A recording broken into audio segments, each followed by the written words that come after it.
muka surat 22, soalan 8. Raja 5 menunjukkan dua pandangan ortografik bagi objek A. Lukis pengurakan penuh permukaan bagi objek itu. KK ialah kelip. Okay, untuk soalan ini ialah apa? Bentuk apa? Bentuk prisma. Tak ada lah hari itu. Itu sebabnya tak tahu jawab soalan cikgu. Ini bentuk apa? Bentuk prisma. Namanya prisma. Bila sisinya semua selari, tak ada puncak. Kita dan permukaannya rata, kita panggil prisma. Permukaannya rata.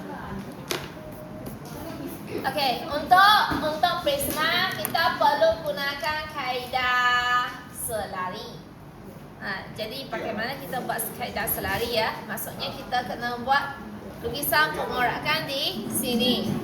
Okey, jadi pertama sekali kamu perlu labelkan pada panel atas. Ikut arah jam.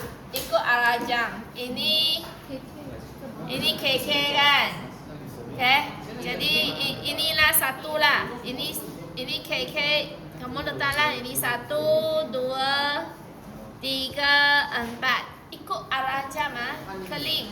K rujuk kepada keling. Jadi ini mau 1, 2, 3, 4. Kamu labelkan.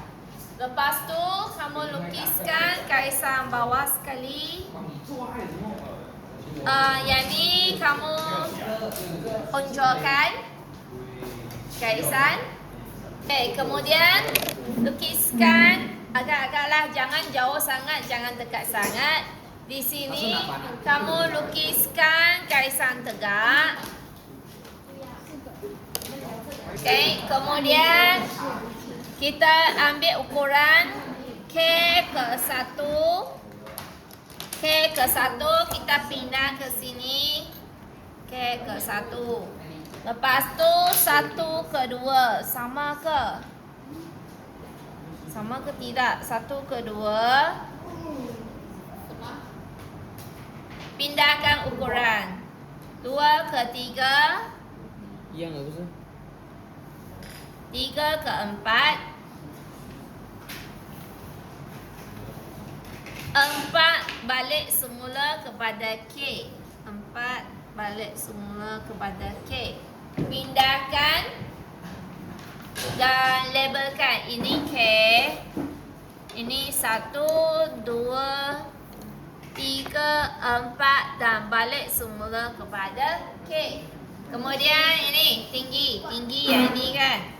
Semua tinggi yang sama. Kita ambil tinggi ni, kita unjurkan tinggi. Dan ini garisan yang hujung sekali. K itu, K ialah garisan yang hujung sekali. Lukiskan garisan tegak. Okey, untuk lukisan pengorakan. Yang ini adalah prisma.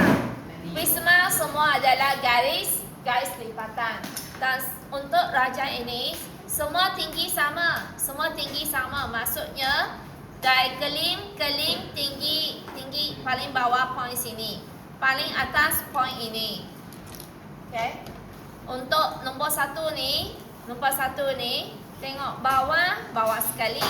Yang atas tu ikut tinggi ini juga.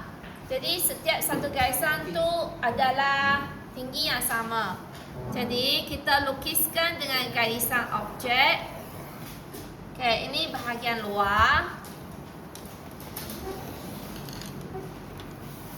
Kamu lukis luar dulu. Semua tinggi yang sama. Sebab prisma ini prisma tegak yang tingginya sama. Lukiskan dengan garis objek. Kemudian lukiskan garisan lipatan dekat nombor 1. Lukiskan garisan lipatan. Garisan lipatan merupakan garis objek. Garis lipatan, garis objek. Garis lipatan semua tegak.